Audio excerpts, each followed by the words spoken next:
Matthew Evans, a wealthy man in his late 70s, sat alone in his silver Mercedes, tapping his thumb impatiently against the steering wheel. The air conditioner hummed, barely keeping the Kentucky heat at bay.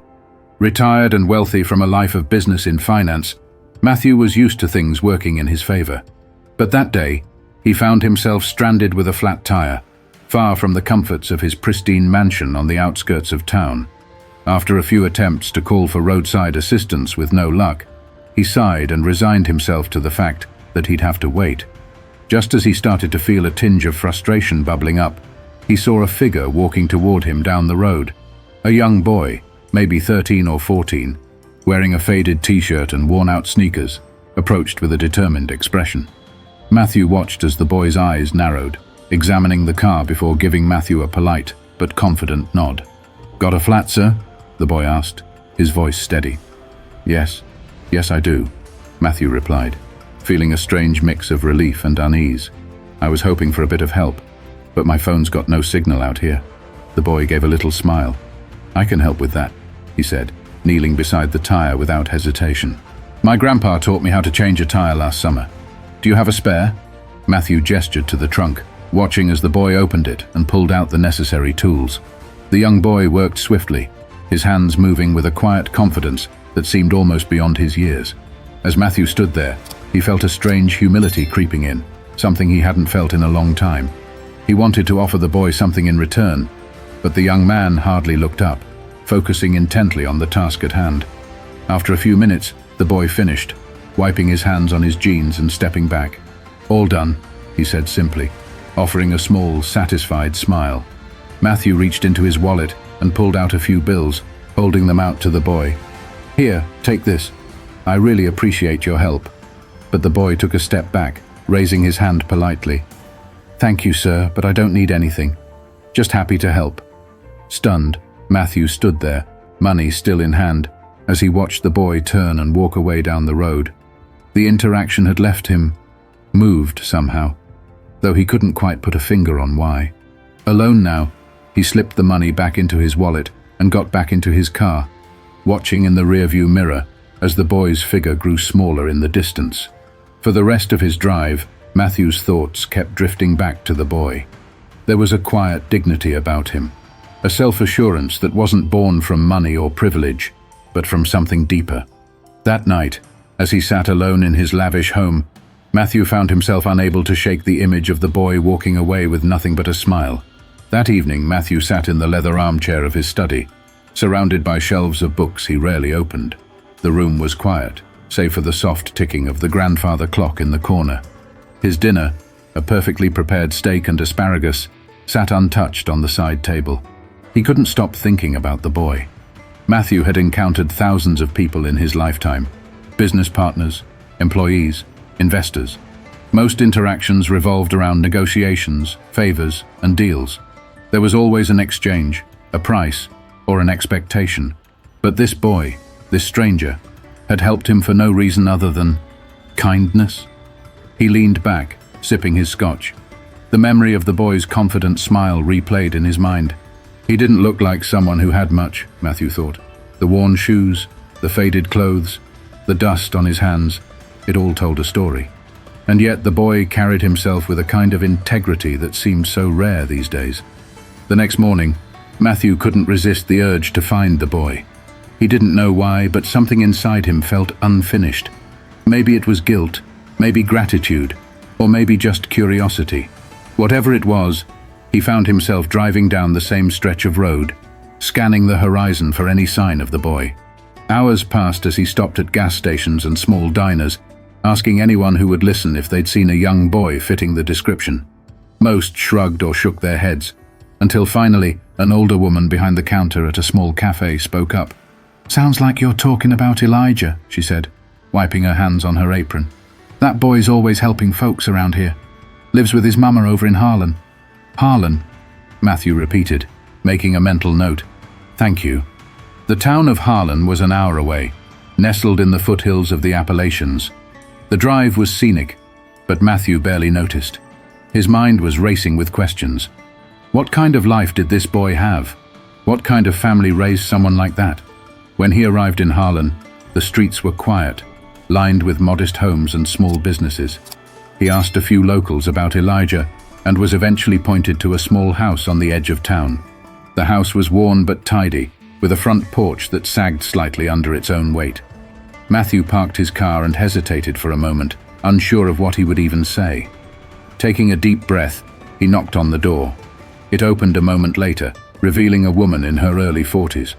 She looked tired but kind, her eyes sharp and curious as she sized him up. "Can I help you?" she asked. "Good morning," Matthew said, clearing his throat.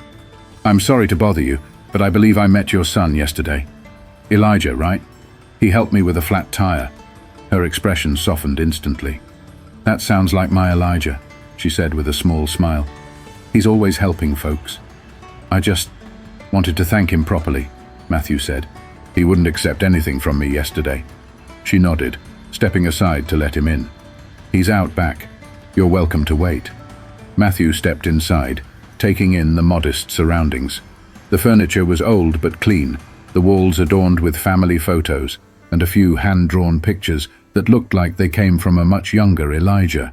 It was a far cry from his own home, with its pristine surfaces and expensive artwork.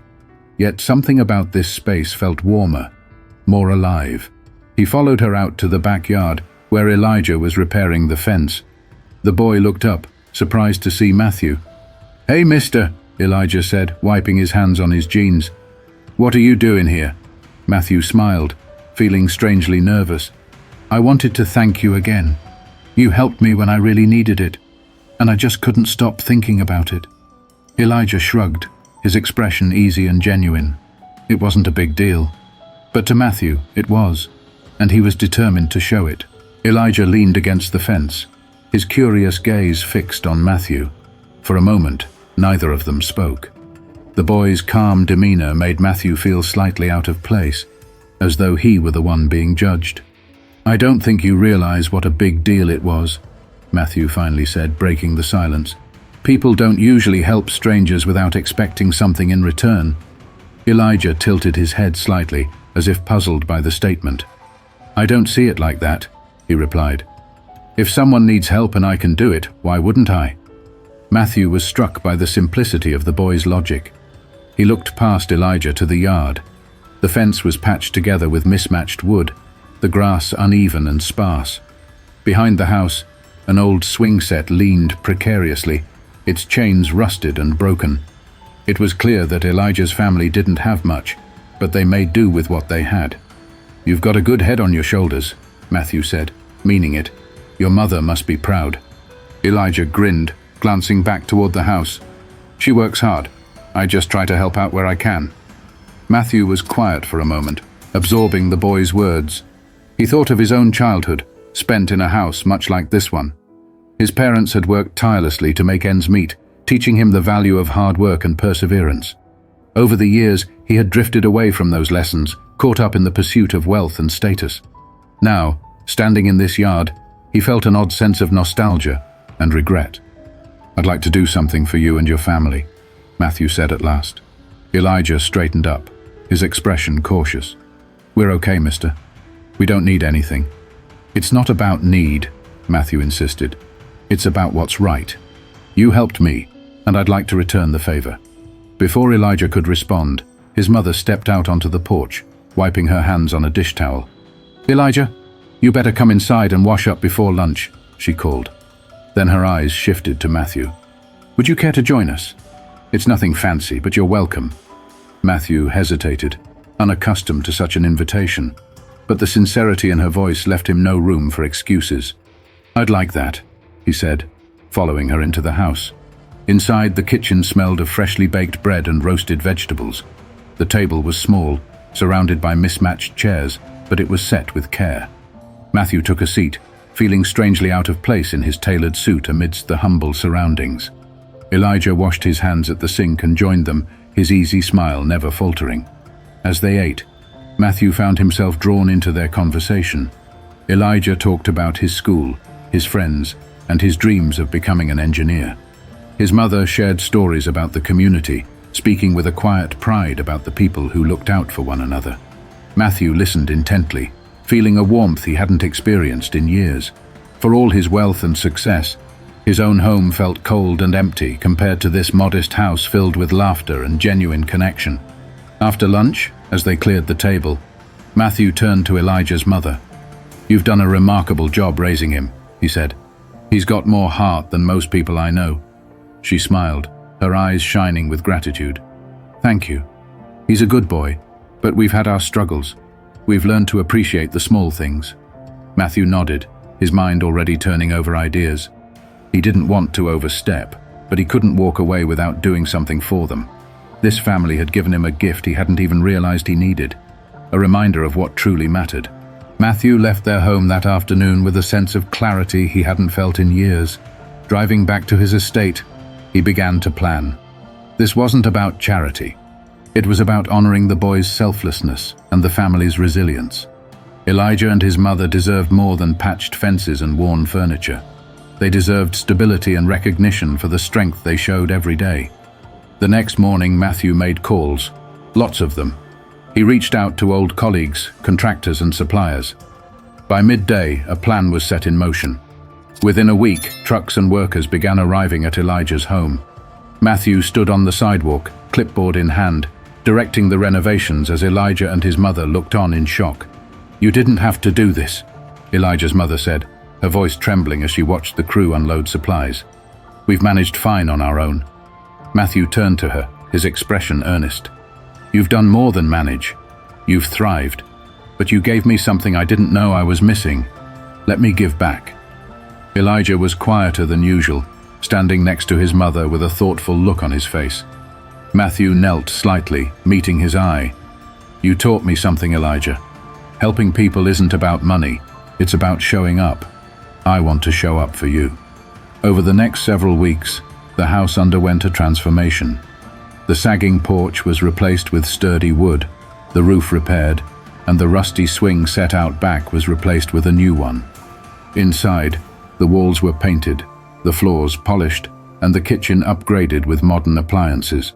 At first, Elijah tried to help with the renovations, carrying planks and sweeping debris, but Matthew insisted he take a break. "Your job," Matthew said with a smile, "is to enjoy being a kid for a little while." Still, Elijah couldn't resist sneaking out to watch the crew work, his eyes lighting up with curiosity as he observed them measure, cut, and build. One of the workers, a burly man named Joe, noticed his interest and invited him to help measure wood planks. Before long, Elijah was asking questions about tools and construction, his excitement infectious. Matthew watched from a distance, a warm pride swelling in his chest. For the first time in years, he felt like he was doing something meaningful, something beyond himself. The boy's energy reminded him of the ambition he once had before life became a blur of boardrooms and stock portfolios. One evening, as the sun dipped low, the project was nearing its end. The family stood on the porch, marveling at the transformation. Elijah's mother turned to Matthew, her voice choked with emotion. "This isn't just a house anymore. It's a home. I don't know how we can ever thank you." Matthew shook his head, his tone soft. "You already have. You reminded me of what life is supposed to be about: family, connection, and purpose. I think I'm the one who should be thanking you." The final day of the renovation project felt like a celebration. Neighbors stopped by to see the changes, offering smiles and small gifts: fresh baked bread, jars of homemade jam, and even a potted plant. Elijah's laughter echoed through the yard as he raced around, showing his friends the new swing set and the freshly painted rooms inside. The house, once tired and worn, now radiated life. Matthew stood on the front porch, leaning against the sturdy new railing, watching the scene unfold. He hadn't felt this kind of joy in years, simple, unfiltered joy that came from seeing others thrive. Elijah's mother walked over, a cup of iced tea in her hand. She offered it to him with a smile. "You've done more than fix a house," she said softly. "You've given us hope, and I think you've found something for yourself, too." Matthew nodded, taking a sip. "I have," he admitted. "I spent so many years chasing things I thought mattered: money, status, influence. But none of it feels like this. None of it ever filled me the way this has." As the sun began to set, Elijah joined them on the porch, his energy still boundless. He looked at Matthew, his expression thoughtful. "Mr. Matthew," he began, "I've been thinking a lot about what you did for us. I want to do something like that one day. I want to help people too." Matthew placed a hand on Elijah's shoulder, his voice steady. "You already are, Elijah. Your kindness set all of this in motion. Don't ever lose that." The three of them sat together, watching the sky shift from gold to deep orange. The warmth of the day lingered, but there was a deeper warmth, one that came from connection, gratitude, and a shared sense of purpose. When it was time for Matthew to leave, Elijah and his mother walked him to his car. The boy's wide grin and his mother's tearful smile were etched into Matthew's memory as he drove away. This wasn't the end, he realized. This was just the beginning of a new chapter in all their lives. The weeks that followed brought more changes. Elijah's newfound curiosity about construction blossomed into a passion. Matthew arranged for him to spend time shadowing the workers who had helped renovate the house.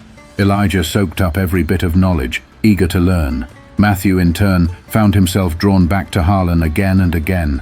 Each visit felt less like a trip and more like a return home. He no longer felt like an outsider in their lives.